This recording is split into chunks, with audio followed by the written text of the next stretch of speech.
While he's doing that, I've been asked to tell a little bit about my background, how I got into this. Oops. When I was in college, I actually was a chemistry major, and one day I came up, oh, sorry.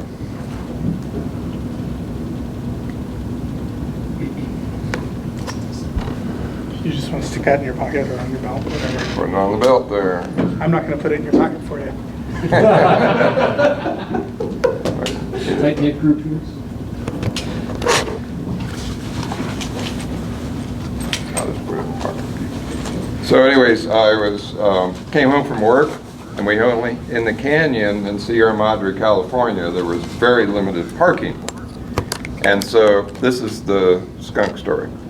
So there was this big van sitting in my parking space, and I had to park way down in the parking lot and hike up about 100 stairs to get to my house. The van was there the next day, and I saw the guy get out, and he had a big knife, tattoos everywhere, scars, really rough looking guy, and he goes, I said, "You can't park here, this is my assigned space, you'll have to park down the hill." He said, "Make me." So I thought about that, and I said, okay. I went off to work, and I saw a neighbor, and I said, "What about this guy?" He says, "Oh, you know, I wouldn't mess with him. He's almost killed a few people. I would just leave him, stay at your parking space and go down the hill and park. It's the safest thing to do." Now, I worked at Avery Label on the sticky side of it. We were doing the glue research, and I was an analytical chemist. We had all kinds of nasty, smelly chemicals. But one of them is called beta-mercaptoethanol. And it smells, one drop of it smells like 10,000 skunks. And I go, huh. So, 3 in the morning, he kept the window down on his van for some air, and him and his girlfriend were sleeping in the back of his van. I injected 1 million skunks into his van. And I ran up to my apartment, and the van started rocking, the door flew open, they jumped out, she was banging him over the head with a pillow saying, "I told you we shouldn't live up here in the mountains, there's a skunk in here." And they left, and I never saw them again. And I call that better living through chemistry. Now through the internet, he knows who you are and what your face looks like. So then I got into electrical engineering. I've been a ham radio operator for well over 50 years. When I was 16, I got my ham license 2 days after they landed on the moon in 1969. So, been a ham for a long time, and I got into high altitude ballooning. There was no one else doing it except the Weather Service in 1987 on August 15th. Why August 15th? It was my birthday. So I figured it was the biggest birthday balloon possible. So anyways, some people have noticed over the years, I've attended 20 GPSLs out of the 24 that have occurred. I started on GPSL 2, and I've only missed a couple in between. But people have always commented, "Bill, you're always wearing a NASA cap at the GPSL." I said, the reason for that is, I'm hoping that eventually it will, through osmosis, I will eventually get to work at NASA. Well, 5 years ago, I was called in for an interview at NASA. And they asked me, "Now, Bill, you're at retirement age. We would really like you to be here for five years if we give you this job." And I said, my goal is to retire on Mars, and working here makes that possible. And I think that's why they hired me. So for the last 5 years, it took almost 30 years, but this osmosis finally worked. I got to work on the Artemis moon rocket, and it was a fabulous ride. I just retired on March 1st. But I'm waiting for my trip to Mars so I can officially retire. So with that, I'm going to go into, it's been a I've been doing ballooning for 37 years now. And I actually was involved in the first flight of EOS, and the very first flight was Western Vision Network. Dave Klingerman, W6OAL, Mike Manis, and a few others. I sent them a little 10-meter beacon for their first flight, and they had a TV transmitter on it. Well, the beacon was transmitting, and I was receiving it in New Hampshire at 73 Magazine headquarters, where I was working as their editor. And they were running around saying, well, I don't hear anything from the balloon. I says, it's still alive. I hear it here in New Hampshire. It's in eastern Colorado in a ditch, and I can hear it 1,500 miles away. And so I encouraged them that it was still alive, so they did a grid search, and lo and behold, after running into a ditch, they finally found it. And that was the very first EOSS mission, well, pre-EOSS. So it's been a good ride. I've launched about 700 balloons since, ranging from a half ounce to 400-pound rockets. So with that, let me get into my latest venture into Pico balloons, which is a little different from latex balloons, because a latex balloon, you've got this very expensive $100 balloon, and it's going to cost you about $100 to inflate it. So you've got about $200 into an expandable balloon. You go up into the stratosphere, and you parachute back down a couple hours later, and hopefully recover it immediately. And it's not in a swamp, alligators, cornfield. And by the way, during one of the EOS GPSLs, I always land in cornfields. Never fails. I'm either way up in a tree or in a cornfield. And I was so thrilled to come to Colorado for the first time to launch a balloon, because I knew it would not, there's no possibility of a cornfield in eastern Colorado. Well, the EOSS chase team came back with my payload, and it had an ear of corn and a stalk in it, and it landed in a cornfield. The only cornfield for miles around. And how many of you remember when we one of the payloads landed in a buffalo ranch? Oh, yeah. Don't go in there. And the guy said, don't go in there, wait a minute. And he came back with this big bucket of Coke can size pellets. It was basically buffalo treats. And he said, a buffalo will stampede if you get them riled up, and they'll run over you and 10 fences of my neighbors before they even think about slowing down. The fences are only advisories to them. They won't contain them. But they will definitely trample you first. So the way to a buffalo's heart is through these buffalo treats. And he started tossing them out to the buffaloes, and they started chomping on them, and we were able to go in and get the payload. So, and remember that tomorrow when we're out there, don't go into the buffalo ranch. So a little different way of ballooning. How many of you done Pico balloons? Okay. So for those of you who have never done it, instead of the big balloon that's cost money, the balloon itself for a Pico balloon is basically a $20 party balloon. It's 32 inches. They have a spherical one, they have pancake ones, and cylinder ones. And we'll go over that in a minute. And so the cost is not in the balloon, it's in the payload. And the payload you're not going to get back. This is an example of the one I designed called Sky Tractor, and I'll show a picture of it online. But it's basically a little GPS. I have a chip antenna for the GPS at the top.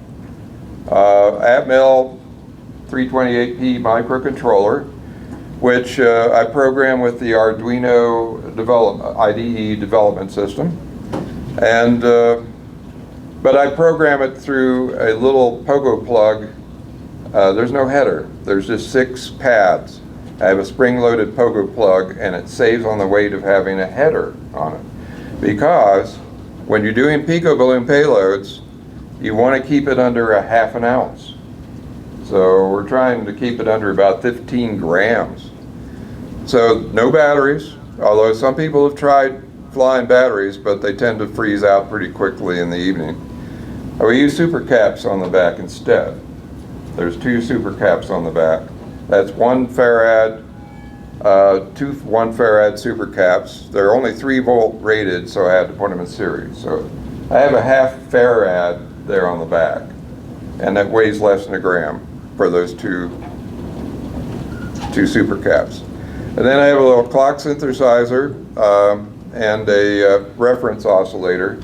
I actually use a digital analog converter to create the APRS tones that modulates the reference oscillator. It's direct FM, and that gives me my required modulation on 2-meter FM. I also have a whisper version. It's the same board, just for different reference oscillator. And this board weighs in with the panels and the guitar string. This is guitar string. It's number 13 Ernie Ball guitar string. And they work out pretty well. I have to uncoil them, of course, 19.5 inches up and down. Those are power film solar panels. Now they're not as efficient as monocrystalline cells, but I launch these from schools a lot, and the kids like to do that. And if you did that to a monocrystalline cell without a backing, it would just break right in half.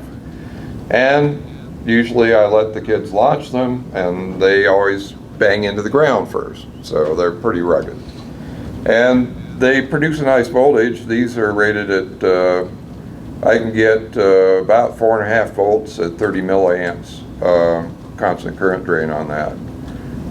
So they work well with my design. So that's the Sky Tracker. I have a whole bunch of other ones I'll show you here in a second on the slides. So it's very easy to launch. One person could do it.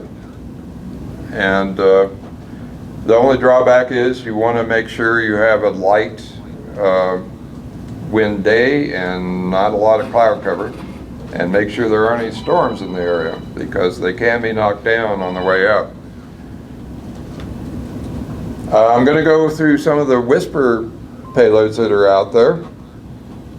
This is the Traquito, and what he does is, and you don't buy it from him, he basically gives you all the files, and you send it to JLC PCB in China, and they produce the board. They buy the parts, they assemble it, they make the PC board, and you get an assembled board back for pretty cheap. They're about $15 a piece. And for doing any kind of assembly, I have been using a place in Aurora, Colorado to do assembly. When I wanted to assemble the boards, it took me a long time to find a place in the US that was fairly reasonable. There are all kinds of ones in Huntsville, but they wanted $80 a board for it to populate my Sky Tracker. I said, it doesn't have to be space qualified or mil spec. I just want a board that's soldered, and they wouldn't come off the price. I finally found a place in Aurora. They quoted me $60 a board, and I finally talked them down to $20 a board. But I had to order like 100 at a time. Now JLC PCB, they'll do it for $6 a board in China. So I don't know how you compete with that, and it's beautiful quality. Now he uses the Raspberry Pi Pico, and he solders the pads directly to his interface board, and the interface board has an SI 5351A, which is what a lot of people use for the whisper transmitter. It's fractional frequency. You can, it's very easy to set it up for whisper. But the one drawback is it does draw 70 milliamps when the GPS is on, because I don't think he turns the GPS off during transmit. The transmit current drain is somewhere between 35 and 40 milliamps when it's transmitting. But it works well. It uses the ATGM 336H GPS, which is a lower cost version of that competes with the U-Block's Max 8. But the Max 8 is getting hard to find, and they're well over $15 a piece. And these are at around $3 or $4 a piece. So a lot of people are going to this particular GPS. Is there a special model you have to get for high altitude? No, you set it up through commands. You have to. There's 4 commands you send it to set it up for high altitude, and you have to do the same thing for the U-Blocks. You have to send it a command for airborne mode. Otherwise, it'll flatline about 40,000 feet. He's got a neat feature. You actually program it through a web serial interface. You just hook your serial cable to your computer, hook it up to the Raspberry Pi Pico Traquito, and program it, download his file. The only drawback is it's not open source, so you can't fork off of it and do modifications. But you can enter your call sign and the band and everything you want in it. He's using the QRP Labs telemetry method, and so he's got a way you enter the channel number for QRP Labs in his config software. But it's all done online. There's nothing to download onto your computer. It's all done through web-based. Now this is the QRP. Now I'm going to pass around a Traquito. This is an assembled Traquito. This is the QRP Labs U4B. Very lightweight. Now keep in mind though, they're very lightweight to begin with, but you have to now add the solar panels, super caps, antennas, and you're still going to be up around somewhere around 8 grams to 15 grams or so. And this is programmable. You use like PuTTY, which is a simple serial program, or RealTerm will also work, but I found PuTTY works good. It's PUTTY. It's a free download, and he's got a little BASIC program embedded in this. And you program it in BASIC. How many of you program in BASIC, know how to program in BASIC? Well, there you go. I did 40 years ago. Exactly. He's bringing back BASIC. So I used to program with the BASIC stamp that Parallax had, and so. But he can do some pretty neat things. You can do different modes, like a little Morse code message after it sends whisper, and he's got something called a glyph, where you can actually, in the waterfall display, if you're running an SDR radio, you see a little balloon symbol in the waterfall, because he varies the frequency enough to make a little symbol, and it's got a little text of the mission number. So there's a lot of neat things you can do with this, and it's pretty inexpensive. I think it's $59. I'll pass this around. Bill, does it not have geofencing?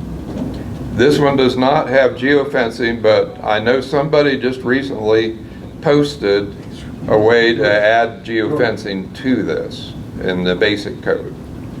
The simplest, there's 2 methods of geofencing that I've seen. Mike Hajnowski here has come up with, along with W7QO, came up with a really sweet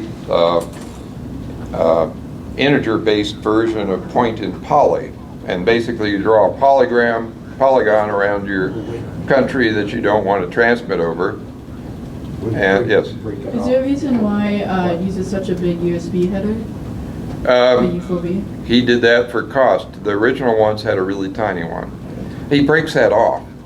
Okay. You break that off before flight, so you save a lot on weight. But he did it for cost. He had a bunch of those laying around apparently.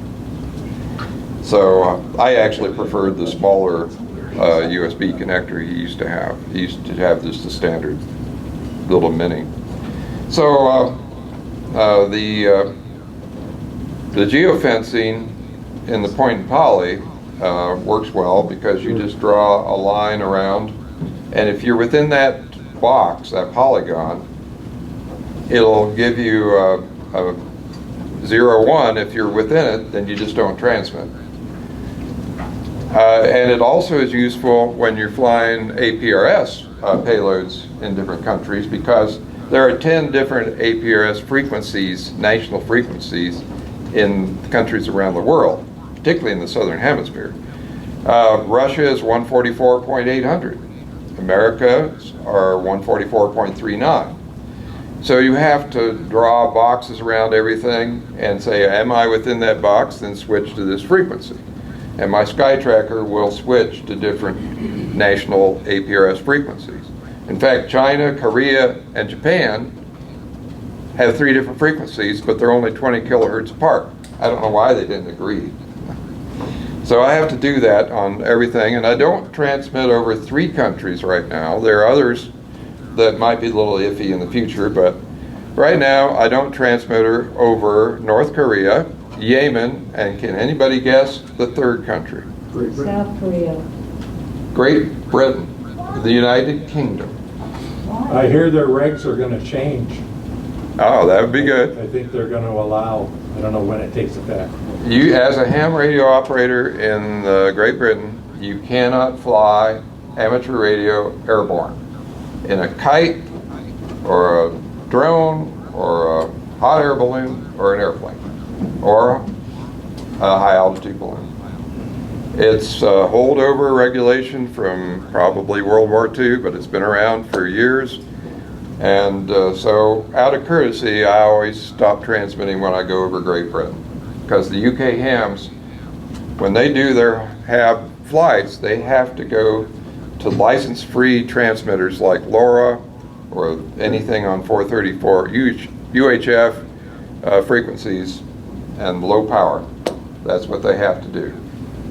Now, hopefully that rigs will change, because they have a big high-altitude ballooning organization. It's very active in Great Britain.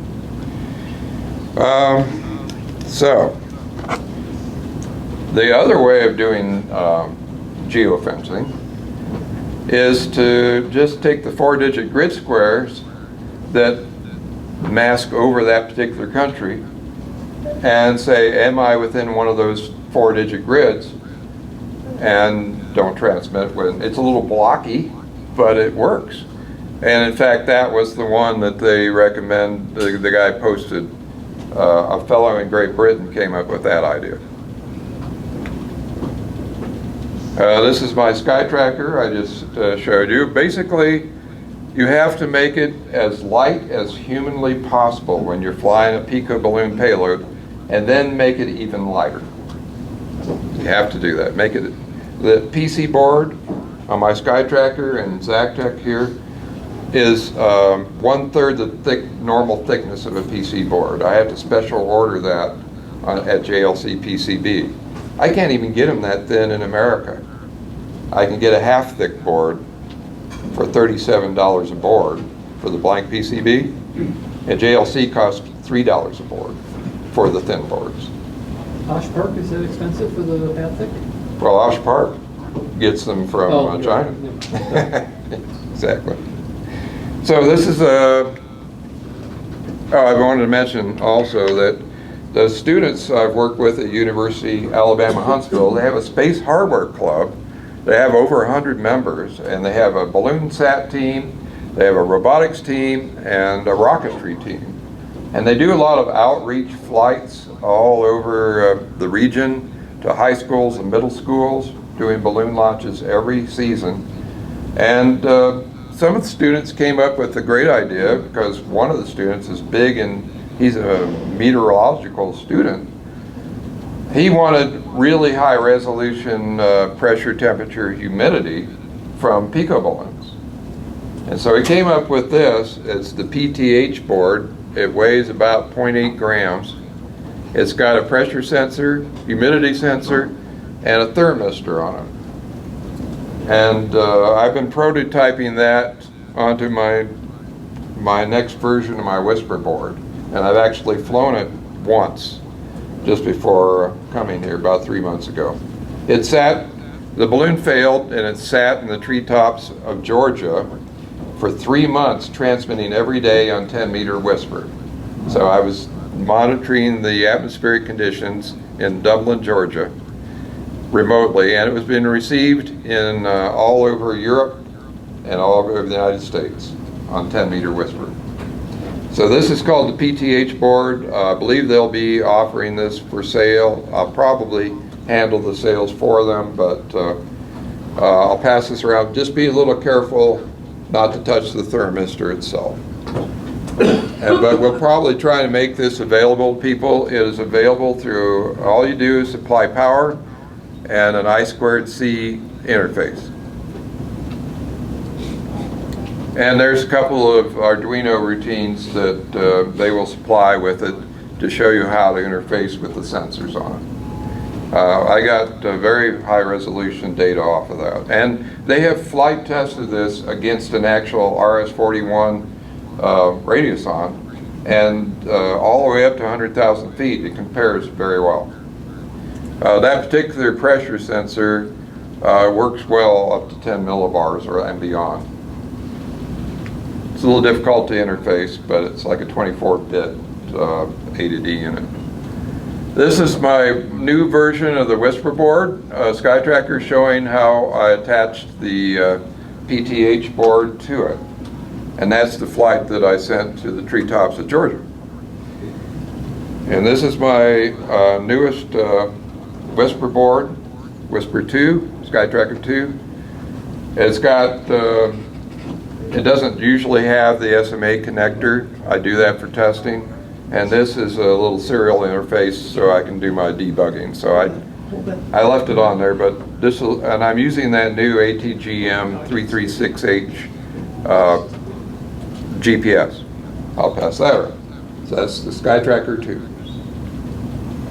I should have those available in the fall.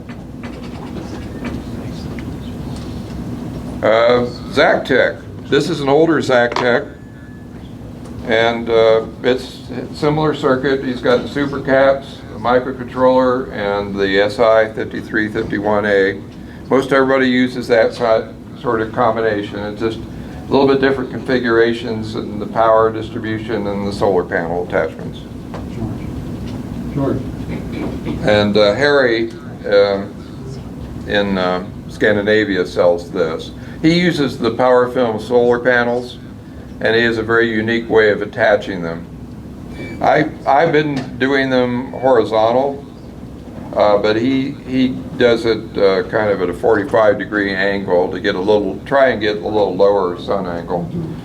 But he draws, I don't think he turns his GPS off during transmit. So he does draw about 70 milliamps on transmit. He's got a different altitude scheme than what the QRP Labs uses, and this is very similar to what my scheme is and Mike Hodjanowski's scheme.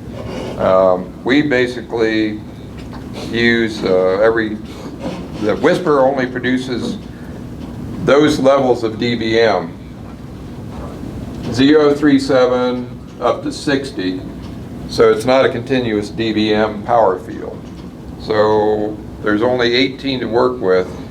So we take the power levels, and Zactec basically divides it by a certain number to get the altitude.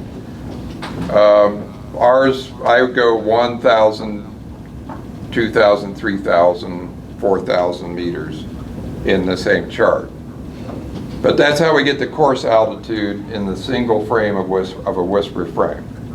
Then I do a second telemetry frame, which has fine altitude in 60-meter increments using that same kind of chart, and then I add the two together. So I can get within a plus or minus 60-meter resolution with two Whisper transmissions. Now, a lot of people have asked about solar testing using grow lights. Is it possible? So I decided to order, or this, by the way, is the, before I get to that, this is the Adafruit SI5351 board. You can roll your own whisper transmitter with a Arduino Mini and one of these boards and a GPS module. And in fact, K9YO, if you go to his website, search for K9YO tracker, he shows you how to make your own, roll your own breadboard using those components, and this is one of them. The only drawback is this does not use a temperature controlled reference. It uses just a crystal. It drifts like crazy. But if you put some padding insulation on it, it should help keep it within the necessary requirements. In fact, one of his payloads was the one that, well, we think it is, was the one that almost caused World War III, and we'll get into that this afternoon. Actually, I have it at the end of the talk here. So I tried solar testing because, you know, in Alabama, I wanted to test things out in the sunlight, and it's hard to find, even in the sunny South. We get storms, cloud cover. When I used to live in the Midwest in the winter, we had to shoot flaming arrows at the clouds to see if we could relight the sun. So, you know, we really want something controlled to test our payloads, because solar power is the way to go for these small payloads. So I researched a number of grow lights, and these only draw 600 watts, 1,000 watts, and actually, I'm sorry, 60 watts for the top one and 100 watts for the bottom one. And they really do quite well. They're pretty full spectrum. The only thing, the one at the top was cheaper, and the dimming mechanism flickered the lights on and off. And I noticed when I held up my sky tracker to it, I was getting this weird modulation because I didn't have the super caps on it. With the super caps, it was fine, but without it, it was turning it on off rapidly. It was actually modulating it. And I figured it out. It was the dimming mechanism. Now, the Mars Hydro one down below uses a different dimming mechanism, and it works great. So this is the Mars Hydro. It's the TS1000. It's a 100-watt unit, and if you space it about 7 inches in front of it, you pretty much get full sunlight and full spectrum. And I can simulate an outdoor test any time of the year or day. And this works quite well for testing. And they're pretty reasonable. I got it on Amazon. So it's the Mars Hydro TS1000. And it's got a really nice dimming mechanism. So you can actually crank it down. I have a lux meter, and I can find the point where, if I hold the light sensor right where the solar panels are, I can find the point where it's going to die, and that'll give you a very good idea of what solar elevation you'll be able to get down to during an actual flight, which is very important. I can get down to about between 12 and 15 degrees minimum solar angle with flat panels. Some people have angled the panels during the winter and used a magnet, super magnets, and a swivel, and actually got it to always point south. So that's another thing you can do as well. But just a flat panel, you can probably get down a little bit below 15 degrees minimum solar elevation. So about an hour above sunrise, after sunrise, or an hour before sunset is your operational range. Now, some people have made pyramids with additional solar panels, and they get right down to sunset. Now let's talk about the balloons. Is there any way to dim the lights a little bit? It might have a little front light. It's going to be the rockers or the switches all the way to. Yeah, that might be a little better to see. Is that too dark for everybody? Okay. The balloons that are most popular are the Yokohama, so-called because it's Yokohama Balloon Company in Japan. You have to order 10 at a time, and the shipping charges is about $100. So I usually get about 50. But they are about $18 a piece plus the shipping. And what we've been doing lately is the students at UAH have been inflating them, and they'll pressure test them, and then I'll sell it for them for about $50. They're $30 without testing in small quantities, so you don't have to buy 10 at a time if you want to test them yourself. And they're $50 if they're pressure tested. And it helps out the Space Hardware Club. The clear orbs looks almost exactly like the Yokohama. In fact, I suspect it pretty much is from the same company. You can buy those from Balloons Online, balloons-online.com, I think it is. And it comes from Canada, so you don't have that big shipping charge from Japan. But in the flight test I've done, comparing the Orbs balloon with the Yokohama, the Orbs tended to be about 1,000 feet lower float altitude. So I've got to do a couple more flight tests to see if that is really true or not. But it looks identical. And then SAG, they have a silver coated one that people have been using. The only drawback with that is you do tend to be a radar target at that point, and you might be at risk at some fighter jets. So, but they've had good success with the SAG balloons as well. And then Scientific Balloon Solutions, that's K6 RPT, Ron Meadows in San Jose. They make the SBS 13s. And the best results I've had with those are I pressure test them, but don't pressure test them to the level that you would with a Yokohama. Probably around 0.2 psi max on one of those. The reason you have to, let me go back here. I skipped over a slide. The reason you have to go, there we go. The reason you have to pressure test these spherical balloons is that they come flat and they're kind of adhered on the seams to each other. They kind of stick. So they claim you have to be at 70% humidity in the room. I basically turn on the shower as hot as it gets, take it into the bathroom, or I have a number of humidifiers in the bedroom, and you got to get up to about 70% so that the seams don't tear when they separate as you inflate them. And that's why you can't launch them just right out of the box, because at the cold temperatures, they're just going to tear and pop. So you really have to pre-inflate them. I ramp them up to about 0.35 psi, and sometimes up to 0.4. And I use this manometer. These are pretty cheap. I get these, that's Rise Pro.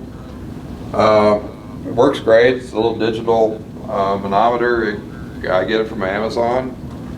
And that testing setup on the left, you'll see I've got an aquarium pump and the Rise Pro, and I inflate that balloon up to 0.35. After I've got it stretched, and it makes horrible sounds. It sounds like it's about to blow up as the seams separate. But it is easier with the humidifier. Now you have this tire inflator from Craftsman.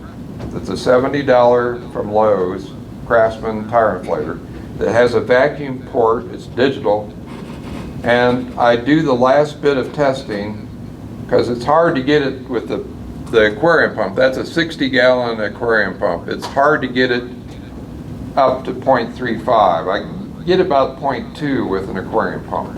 So I top it off with my tire inflator. You see part of it on the left there. And somehow my slide of the tire inflator got lost or shifted. But anyways, run it up to 0.35 and then you vacuum it out with the vacuum port on the tire inflator. And it takes about 30 minutes to vacuum the air out. It takes about 2 hours with the aquarium to get it up to volume.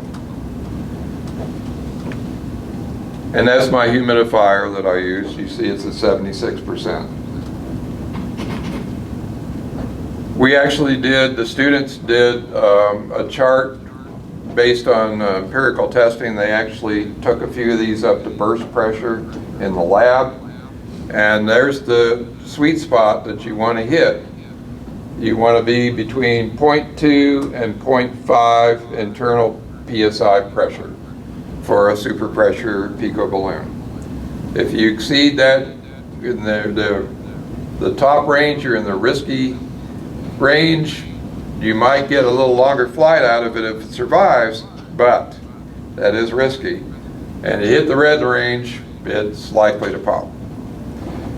And conversely, if you're below this range, you're not going to have enough super pressure at night to stay aloft, because you have to maintain that volume at night. And you'll lose that solar heating and down it comes. Oh, yeah, there I've shown the Craftsman. That's a really handy unit. You can see this way. It puts out too much pressure for the inflation, so I Y the connector and I bleed it off to keep it down to about 0.2 psi as it's inflating. You can just use that Craftsman to inflate these instead of the aquarium pump. But I think the aquarium pump gives a little more gentle ride. And then on the right side, you see the vacuum pump deflating the balloon afterwards. Now, Balloon Time used to still sells that kind of tank, a little portable tank, looks like a propane tank. You'll see it in Walmart and Dollar General. They're almost $50 a piece. They used to be $30 a piece.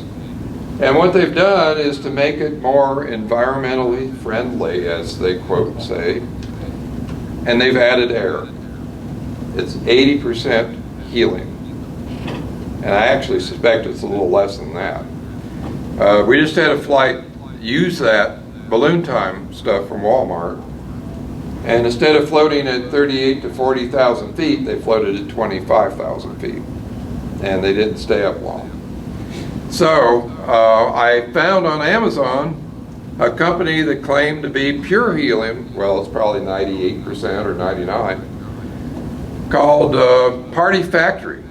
It looks just like the Balloon Time canisters, but it says it's bottled in Germany.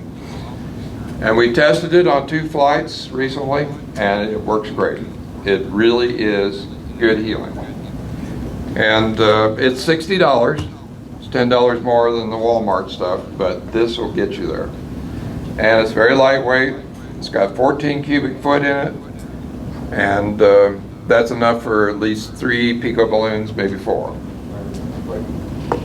So if you want a good source of helium, now if you're doing a lot of Pico balloons, get yourself a $20 aluminum cylinder, a 20 cubic foot cylinder. They're about $100. And go to a mom and pop welding shop and they'll fill it up for about $38. Okay, gram scales are nice to have. That's a $10 gram scale. It goes up to 220 grams. And that's how you measure the lift. And what you do is this is a 50 gram hook weight. Put it on there, tear the weight so it says 0, and what it's lifting is a negative number, and that's the amount of lift on the neck of the balloon. I'll pass the hook weight around. I get these for $4 from a scientific supply educational company, and these I get from Amazon.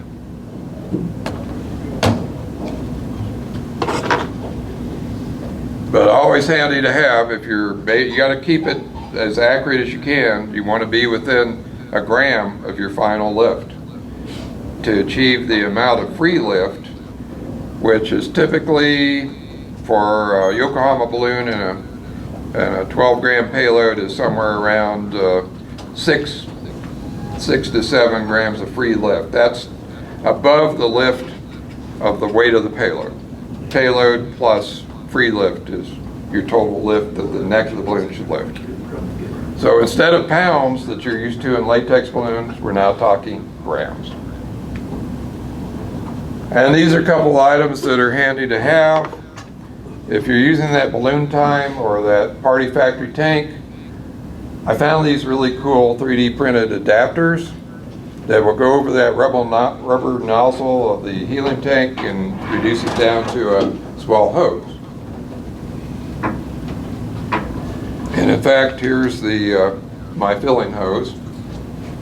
I use these polystyrene tubes. They're very smooth. They won't stick inside the neck of the balloon and mess up the valve. They have a little internal valve. And these are from Evergreen. I use the 225 or the 226. I have a typo there. And that's about it's 3/16 is the max you want to use. You don't want to put anything bigger than that in or it'll tear up the filling port. I'll pass this around. Now,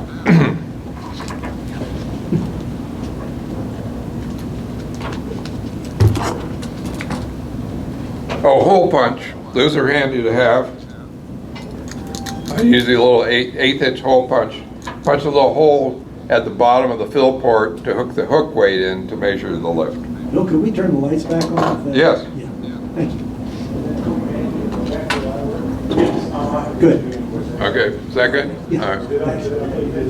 All right, we'll see if we can play this video.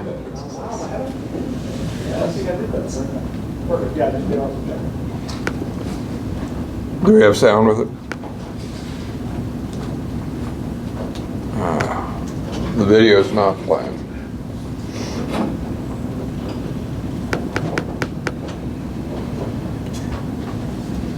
It has to be in presentation mode.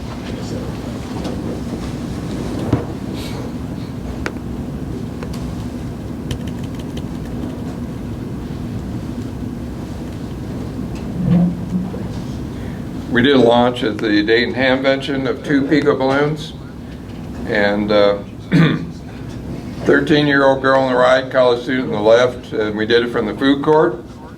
And W8BI-11 is on the left, W8BI-12 is on the right. W8BI-11 was never heard again after it crossed over the Gaza Strip. So, be that as it may, I kind of suspect what happened to it, because it was flying great until that point.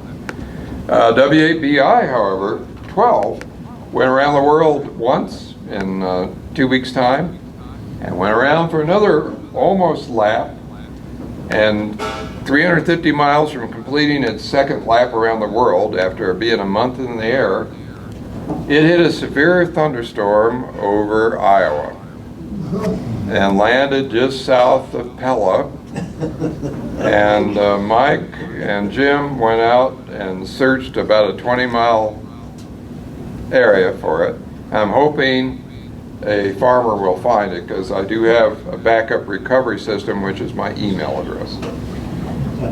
And that would be quite a feat, though. That would be the first time that we've recovered a Pico balloon that has been around the world.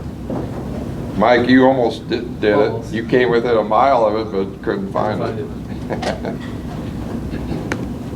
Because Mike landed one in New Hampshire after going around the world. And 9, 8, 7, 6, 5, 4, 3, 2, 1, liftoff!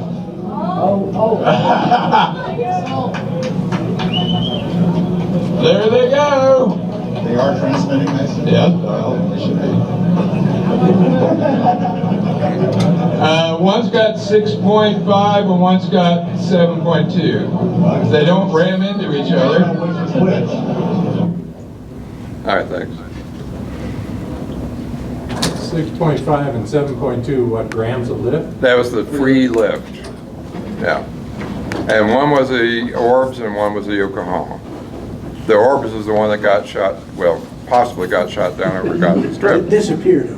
And it got GPS spoofed. They both did. As they got close to Israel, they all of a sudden showed up in Beirut airport. And one of them showed up in Ankara, Turkey at their airport. And then the next day it showed up back in altitude. So a lot of you have probably experienced some GPS spoofing as you get into the Middle East. And the only reason I can think of why they chose Beirut airport is if the Hamas sent up a missile that's GPS guided, they wanted them to hit Beirut instead of Israel. Well, we got spoofed in China. Which, Oh, really? I didn't. yeah, we're flying north of Beijing, and we ended up in Shanghai. And I can't get it to then it advance. showed back up over the South China Sea. It's not advancing. Oh, there we go.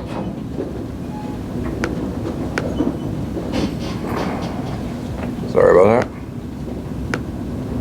All right, got a couple more slides. This is, I'm going to fly this tomorrow on the Pella Group's balloon. And this will be WB8ELK-11. It's using my Sky Tracker as a latex tracker. All you do is take the solar panels off and put a battery pack on it. And it's a 20 milliwatt APRS tracker, and you would be amazed. I've compared this to a half watt or a 1 watt APRS primary tracker, and it doesn't miss a beat. You don't really need a lot of power in APRS to be received. So this is the nature of APRS with its short burst. So it actually, a lot of people have used these as primary trackers. And it's controlling in iridium mode. How many of you have ever flown anything or fooled with iridium? This is called the Rock Block. It's available from Adafruit and SparkFun, and they're about $300. They have a built-in patch antenna, but I prefer to use the $60 helical antenna that screws onto it because you get a little bit better signal to the satellites. It's a two-way unit. I can send down data and send an email to it.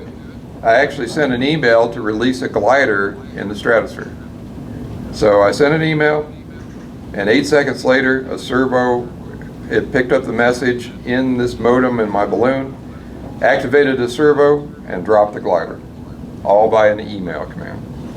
I'll pass this around. I'm going to fly this tomorrow, and it's just controlled from the serial, my secondary serial port on the Sky Tracker.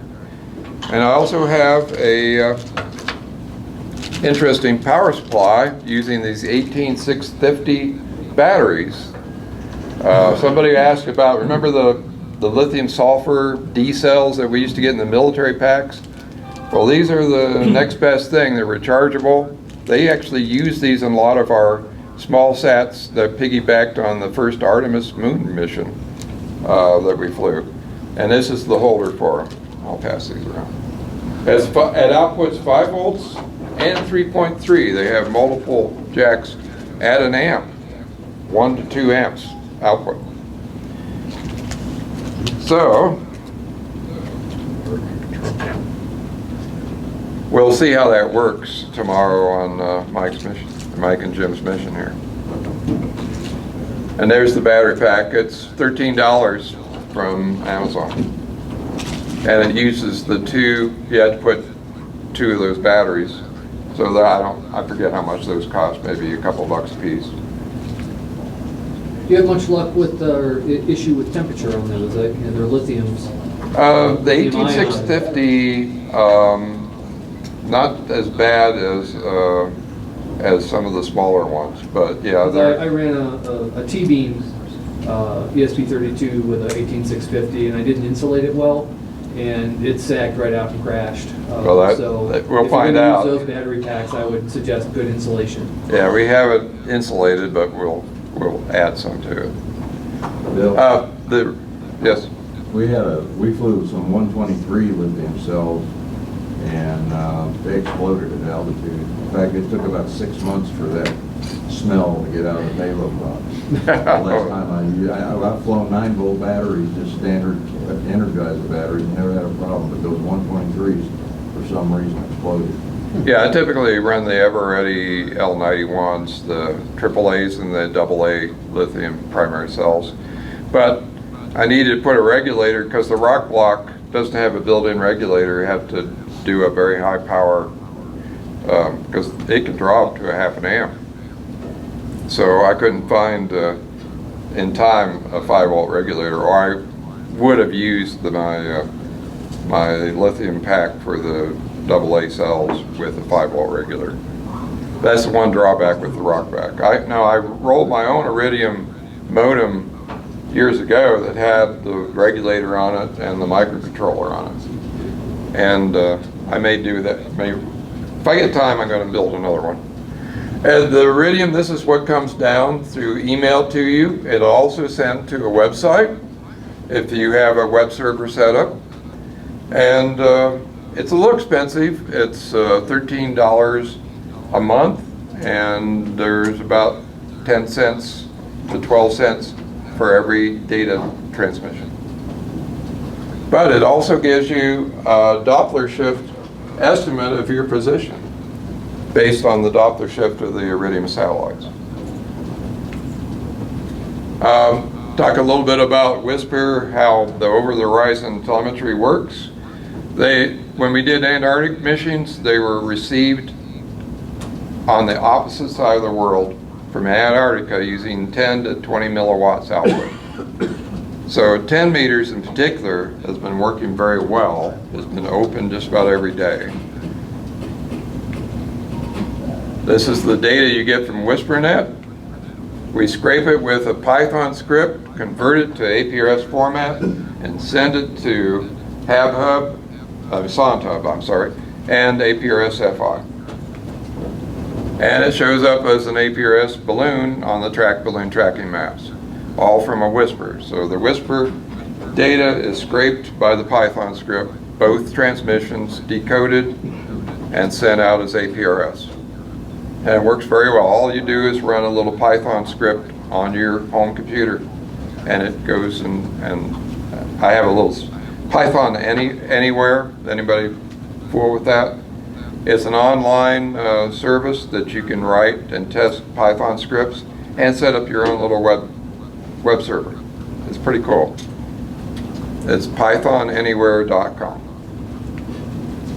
Now, one risk with Pico balloons. How do you avoid the F-22s?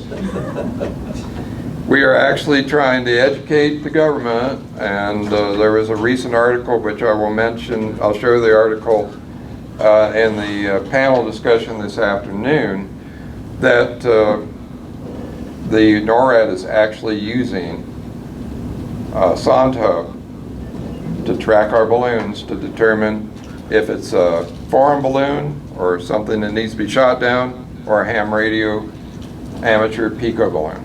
So we've finally gotten through to them that there are ways of finding us and identifying us. It's not really fun to spend $500,000 to shoot down a $100 Pico balloon, which is what they did in the Yukon right after the China balloon. There are some new regulations in the works. The SOAR Act required an ADS-B transponder on all balloons going over 10,000 feet. I tried to contact Senator Kelly directly. He's an astronaut, big into STEM programs, telling him this would kill a lot of STEM programs. And he wouldn't listen to me because I wasn't his constituent.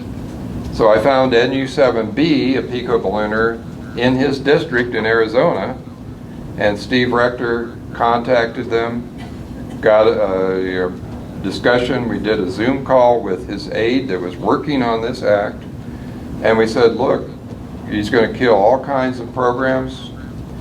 All we want to do is reword it to any form of transmission of altitude and position instead of requiring an ADS-B, and add a committee member, because they're going to form a committee to detail all the balloon changes. And they listened to us, and they changed the requirement from ADS-B to any form, and they added us as a non-governmental and educational committee member. So we'll talk in detail about that this afternoon in the panel discussion. And this is